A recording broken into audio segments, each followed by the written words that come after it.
Welcome to யோ சமையல். சொல்லுக்கா சீக்கிரம் சொல்லுக்கா. இப்போ நான் உங்களுக்கு 5 நிமிஷத்துல சாப்பாடு எப்படி செய்யறதுன்னு சொல்லி தர போறேன். அதான்க்கா வேணும். 5 நிமிஷம் சாப்பிட்டு போய்கிட்டே இருக்கணும். இப்போ பக்கத்துல கடலப்பருப்பு இருக்கா?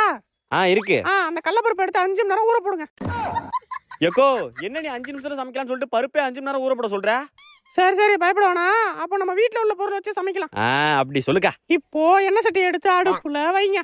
வச்சாச்சு. அதுல முந்திரி, திராட்சை, பாதாம், குங்குமப்பூ, 500 கிராம் நெய். எக்கோ வீட்ல உள்ள பொருள்னு சொல்லிட்டு வீட்ல இல்லாத பொருளா சொல்லிட்டு இருக்க? தம்பி, அப்போ உங்க வீட்ல என்னதான் இருக்கு? ஏக்கா எங்க வீட்ல தக்காளி, வெங்காயம், உருளைக்கிழங்கு, கத்திரிக்காய் இதான் இருக்கு. சரி, அப்போ அதை வச்சு ஒரு சமையல் பண்ணிடலாம் வாங்க. அப்படி சொல்லுங்க. தக்காளிய நறுக்குன்னு நறுக்கி எறிங்க. உருளைக்கிழங்கு எடுத்து உருட்டி தள்ளுங்க.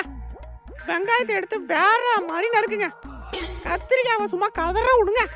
கதற விட்டாச்சு. அடுத்து நறுக்குன காய்கறி எல்லாம் சட்டில எடுத்து போடுங்க.